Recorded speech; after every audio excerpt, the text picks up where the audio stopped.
Road to Success is brought to you by Equity Bank. Equity Bank, you are listening, caring partner. Thank you for watching Road to Success, the key to your next level in business, where our goal is to see you succeed. This week we're privileged to sit down with the two beautiful ladies from African Classics, Maggie Mogai and Monique Brown, both directors of African Classics. Karibu sana to our show. Thank you very much. Thank you very much. You believe that when you have a dream, do it. Yes. And you believe that Africa has fantastic items that we can use, use to create some beautiful items that we have, like what we have here. Yes, very much. Yeah? Yes. Tell us about African Classics. I was actually working with East African Canvas, and I was designing and running their small products, which was all of the cooler bags, travel bags, safari furniture. 4 years ago, we had the option of buying from East African Canvas their small product line. And so Maggie and I, who have known each other for years and years, came together and actually said, fine, we're going to do it. So 4 years ago, we bought the designs and the line and started Travelers. From there, we've been doing the safari-esque furniture, the travel furniture, the cooler bags, the travel bags. And then last year, we had an option to buy Annabelle Tom and have the two labels, Annabelle Tom and Travelers, under one brand name of African Classics. So African Classics consists of Annabelle, Tom, and Travelers. Yeah. But before that, you were working as Travelers.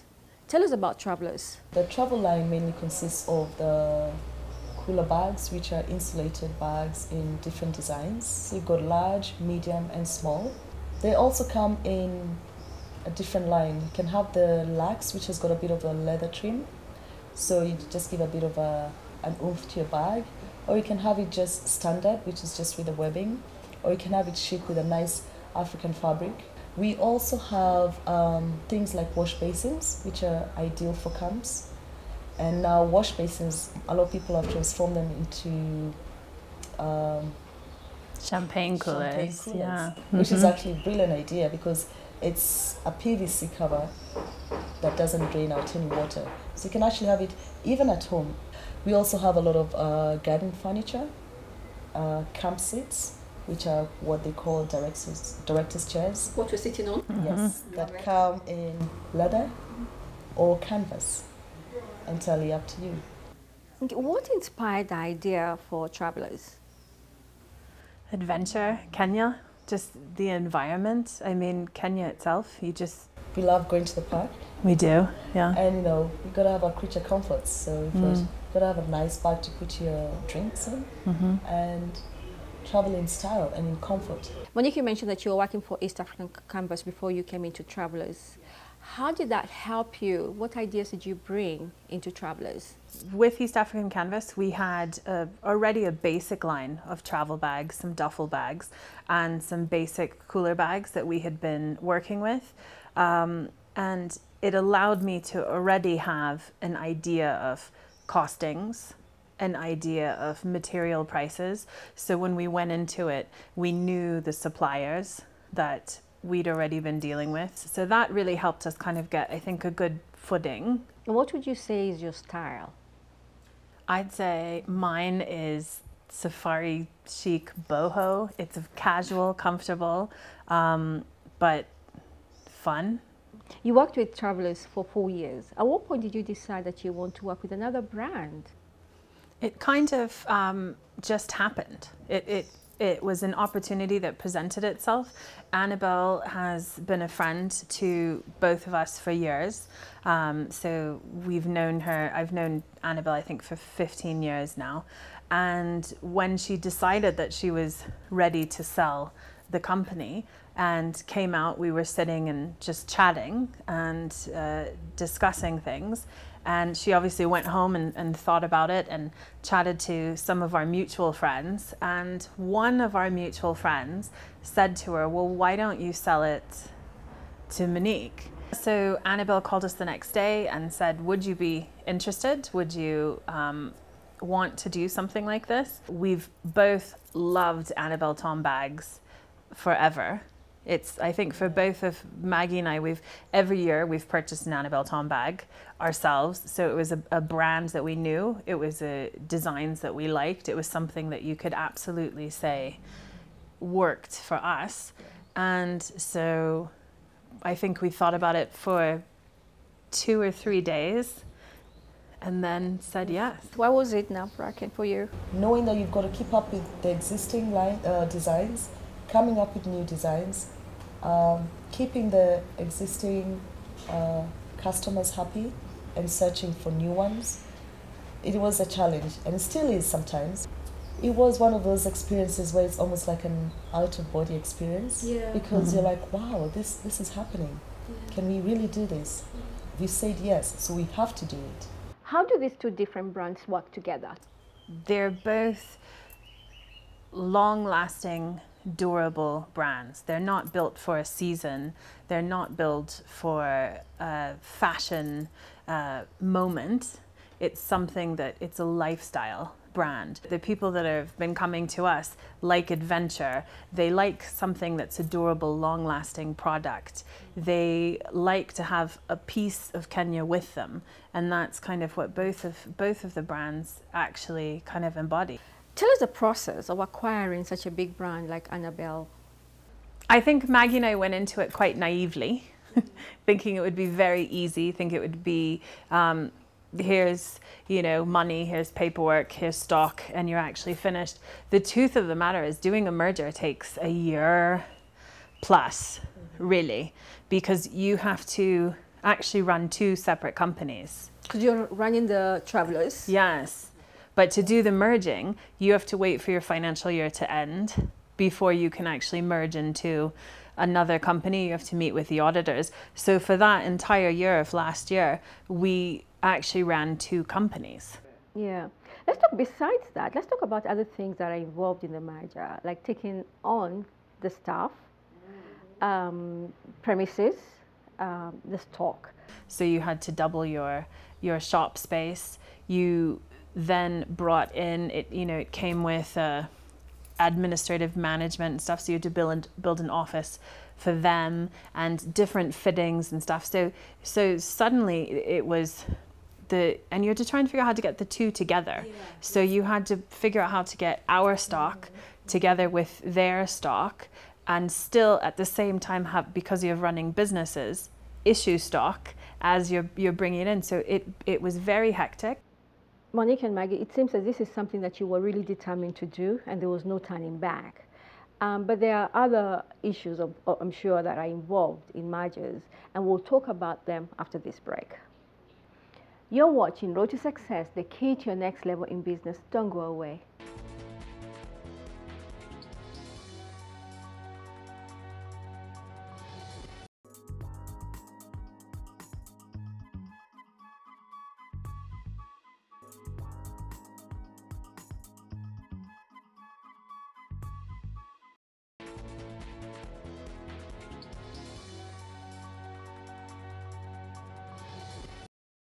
Welcome back. You're watching Road to Success, the key to your next level in business. This week, we're privileged to sit with 2 beautiful women from African Classic, Maggie Mungai and Monique Brown. Thank you so much. You have a very inspiring story about taking on a big brand like Annabelle Tom and merging it with Travelers. Tell us about the specific products that you have, that you sell.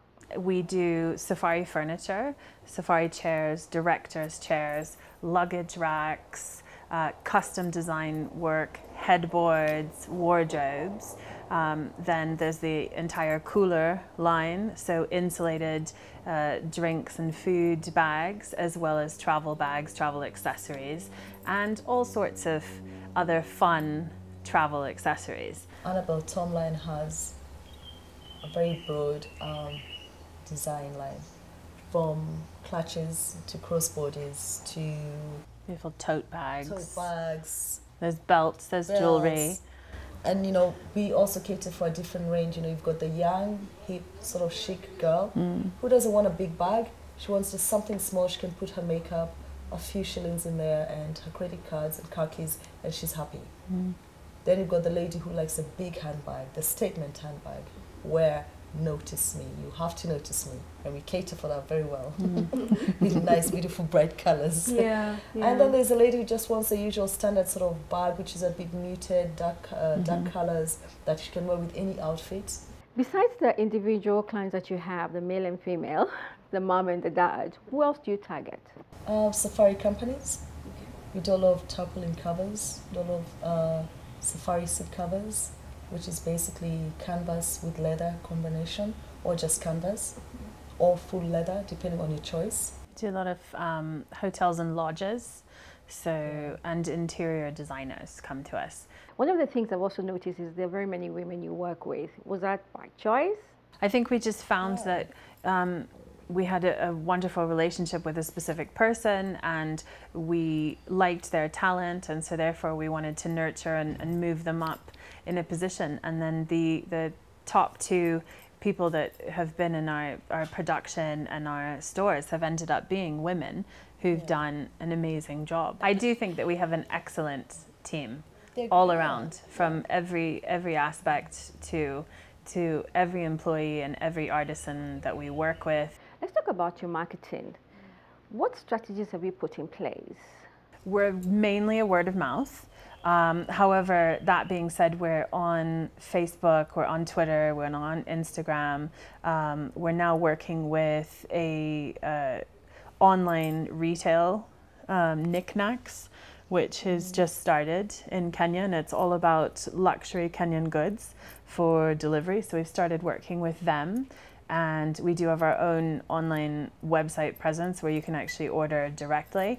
So we manage it all in-house. We've done a few magazine publications, and I think this month we're going to be featured in Couture Africa. Besides the staff that you have here, who else are you working with?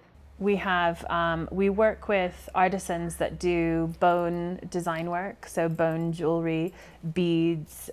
We work with brass artisans, aluminium artisans. We work with all sorts of, so it's not just actually inside. We have our own beader, but then we also have outside ladies that do beadworks for us when we have larger orders. Let's talk about the cost. I love your coolers, your bags, beautiful. Everything here is beautiful.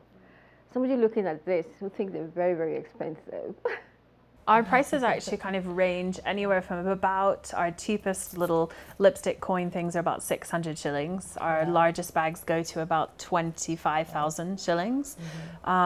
We really do try and work to make sure that the cost, what you buy, is worth what you're buying.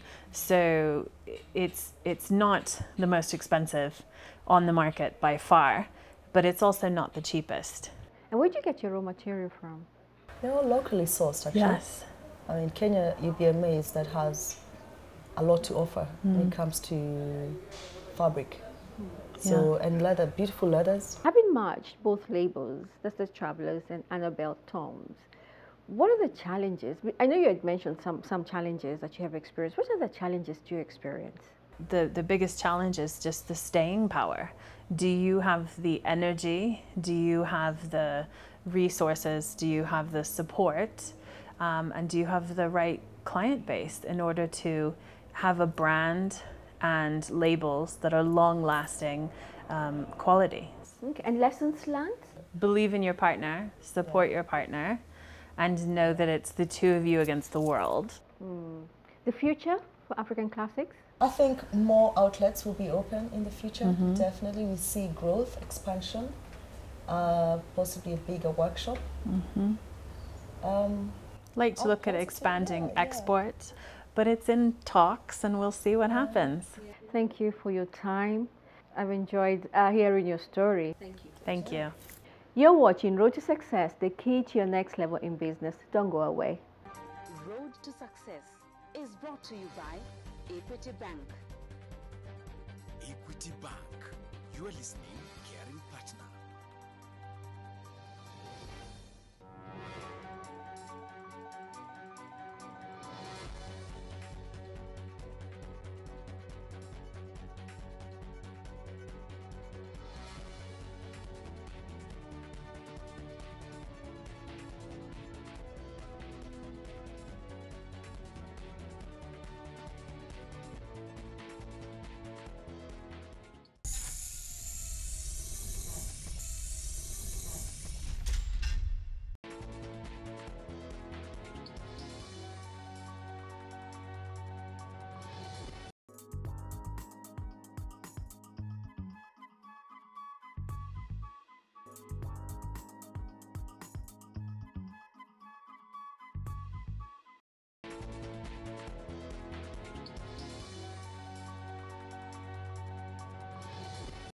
Welcome back. You're watching Road to Success, the key to your next level in business, where our goal is to see you succeed. This week, our expert is Sylvia Nyangate of Proximi. Karibu sana to our show. Asante sana for having me. Sylvia, you've been in the human resource for 14 years, and most of the startups have the best plans, the best visions, and of course, the best products or services. However, we as startups do take human resources for granted. Why do you think that is? Okay, with my experience in the human resource industry, I find that most startups feel like it is not a service that or a resource or a process that you really need when you're starting up.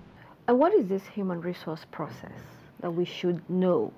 The human resource process is the end-to-end life cycle of an employee in the organization. Whether you have 1 employee or 10 employees, it doesn't matter. It doesn't matter, because at the end of the day, you will attract this employee. That is the part of attracting this employee. You will give them work, you would want them to perform well, you would want them to develop, you would want recognition. So what should we put in place as startups when it comes to human resource?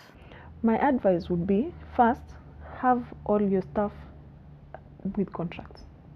When you have a contract, you have an agreement between what you're bringing to the table, as in what you're serving me with as an employee, and what is expected of me as an employer. And look at the legal aspects, yeah, of having an employee on board.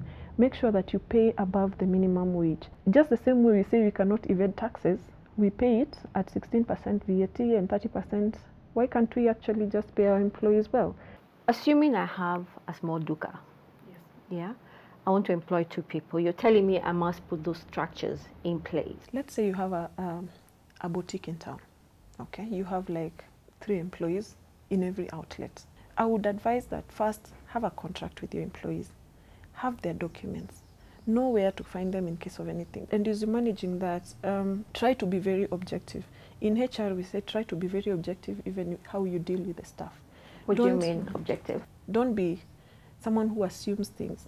Just because I choose not to come to work, I assume you don't want work. No.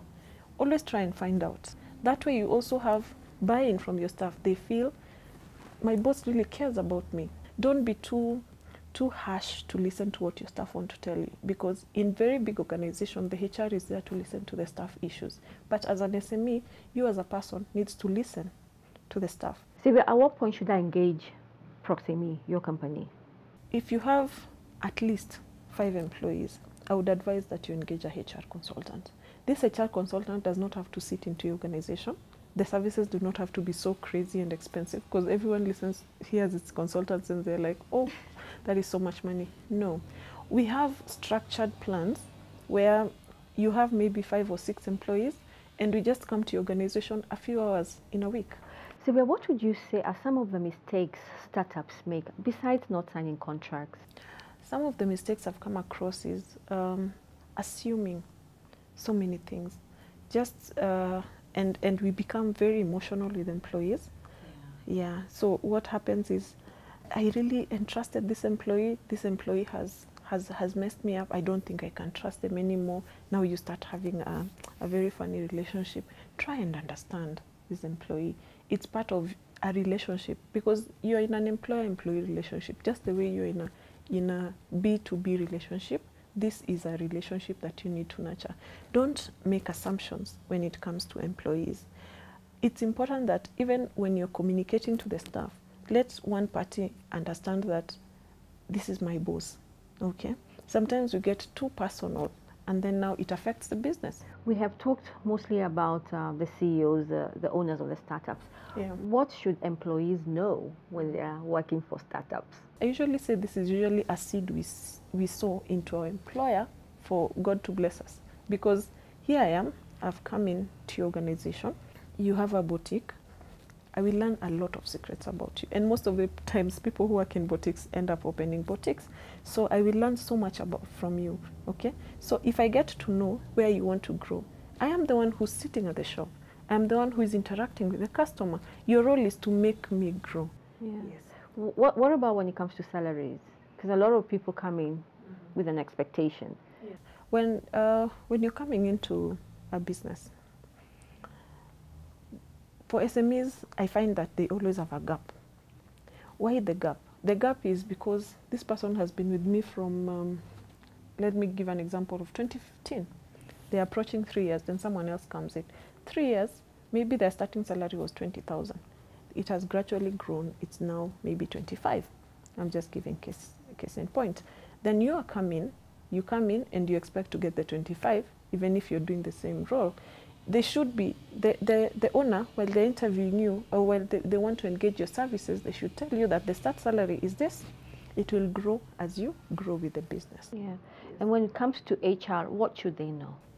What you should know is the labor laws. Have a lot of experience also as yourself working in a HR setup in organizations. Thank you, Sylvia, for that information. Thank you so much for having me. Thank you for watching Road to Success, the key to your next level in business. Do have a blessed week. Road to Success is brought to you by Equity Bank. Equity Bank. You are listening